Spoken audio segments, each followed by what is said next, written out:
Assalamualaikum warahmatullahi wabarakatuh.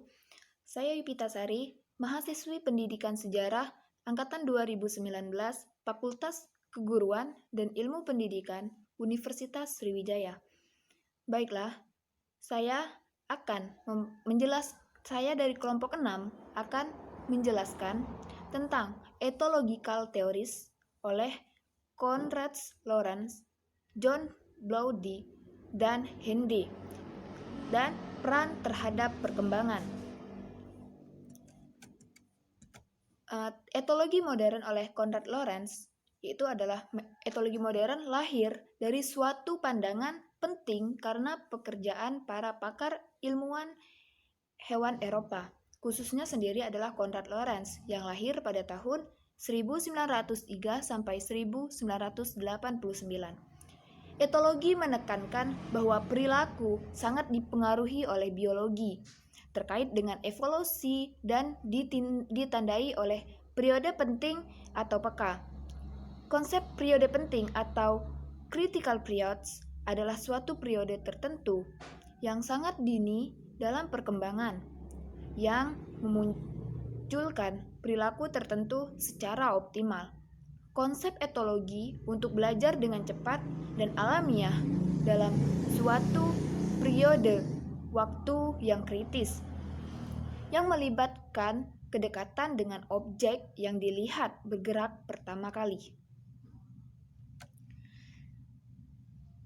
Dapat disimpulkan bahwa teori ini menekankan bahwa perilaku sangat dipengaruhi oleh kondisi biologis dan sangat tergantung pada evolusi. Terdapat pula periode sensitif atau kritis pada masing-masing perkembangan. Pada periode kritis ini, bila individu melewatkan pengalaman tertentu, maka hal tersebut akan berpengaruh terhadap kelangsungan. Selanjutnya, Konrad Lorenz melakukan penelitian terhadap pola-pola perilaku dan dari kawanan angsa dan menemukan fakta bahwa anak angsa terlahir dengan insting untuk mengikuti induknya. Perilaku ini ada sejak lahir dan merupakan bagian dari insting dari mereka untuk bertahan hidup. Lorenz juga menemukan bahwa jika anak angsa tersebut ditetaskan dalam inkubator, mereka akan mengikuti benda yang pertama bergerak yang mereka lihat, yang mempengaruhi benda itu sebagai induknya. Lorenz bahkan bersiaga ketika tutup inkubator diangkat, karena ia adalah orang pertama yang anak angsa itu lihat. Jadi sejak itu anak angsa tersebut mengikuti Lorenz seolah Lorenz adalah induknya. Anak angsa tersebut bahkan mengikuti Lorenz ketika Lorenz berenang. Selanjutnya yaitu adalah teori dari John Bowlby atau teori kelekatan. Menurut Bowlby, teori kelekatan bahwa dipengaruhi oleh teori evolusi dalam observasinya pada perilaku hewan. Menurut teori etologi John Bowlby, tingkah laku lekat pada anak manusia diprogram secara evolusioner dan instinktif. Sebetulnya, tingkah laku lekat tidak hanya ditujukan pada anak, namun juga pada ibu. Ibu dan anak secara biologis dipersiapkan untuk saling merespon perilaku. John Bowlby percaya bahwa perilaku awal sudah diprogram secara biologis. John Bowlby menyatakan dalam teori kelekatannya atau attachment theory bahwa hubungan kelekatan di awal masa kehidupan anak merupakan prototip untuk semua hubungan sosial di masa depan, terutama masa depan anak, sehingga gangguan kelekatan yang terjadi pada masa itu memiliki konsekuensi yang sangat berat. Usia 0 sampai 5 tahun merupakan periode kritis pentingnya perkembangan keterikatan atau kelekatan anak pada pengasuhnya, terutama pada orang tuanya. Asumsi dasar teori dari John Bowlby itu adalah Bowlby berkata jika seorang anak dibesarkan dengan kepercayaan bahwa pengasuh utamanya atau primary caregiver mereka selalu ada. Mereka cenderung tidak akan mengalami ketakutan dibandingkan mereka yang dibesarkan sebaliknya. Kepercayaan ini dibentuk selama masa kritis dari perkembangan anak, dari bayi hingga mereka dewasa. Dan juga ekspektasi dari terbentuknya selama masa itu biasanya tidak berubah selama sisa hidup sang anak.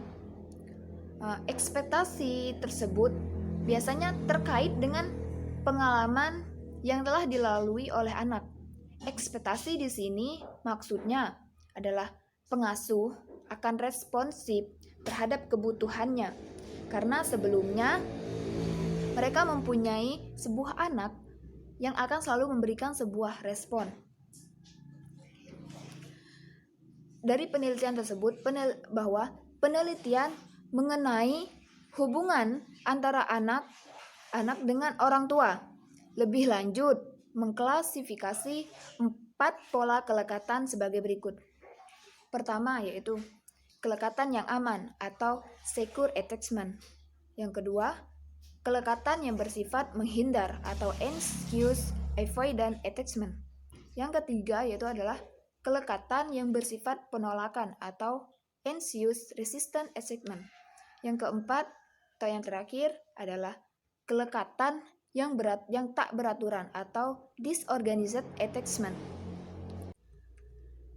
Selanjutnya adalah yaitu teori dari Hinde atau periode perkembangan sensitif.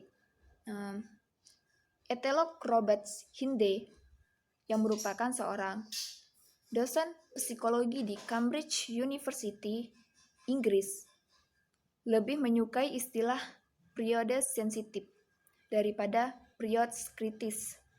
Karena pada masa-masa tertentu, ketika suatu organisme lebih dipengaruhi oleh jenis-jenis pengalaman khusus atau istilah periode sensitif yang awalnya digunakan oleh Maria Montessori nampak lebih luas dan merupakan konsep yang lebih fleksibel daripada konsep yang lebih sempit dari periode kritis. Sebagai anak-anak manusia, nampak ada sempit dari periode sensitif secara khusus pada perkembangan bahasa, ikatan emosional, atau hubungan sosial ketika mereka melakukan defisit terjadi selama masa sensitif tersebut. Pertanyaan yang ada adalah, apakah mereka bisa dipulihkan selama periode perkembangan selanjutnya? Hal ini ternyata tergantung pada sejauh mana pengalaman awal dan pengaruh lingkungan yang dapat memenuhi individu tersebut. Selanjutnya yaitu adalah peran terhadap perkembangan. Teori ini menekankan bahwa perilaku individu adalah produk dari evolusi dan ditentukan secara biologis. Teori ini juga tetap menghargai adanya peran lingkungan dalam memenuhi berbagai kebutuhan individu, sehingga pengalaman individu pada awal kehidupan dapat memberikan sumbangan yang berarti bagi kehidupan individu tersebut di masa selanjutnya. Hanya ini yang dapat saya sampaikan. Jika ada kata-kata yang salah, saya mohon maaf. Kepada Allah saya mohon ampun. Saya akhiri. Wabillahi taufiq wal hidayah. Wassalamualaikum warahmatullahi wabarakatuh.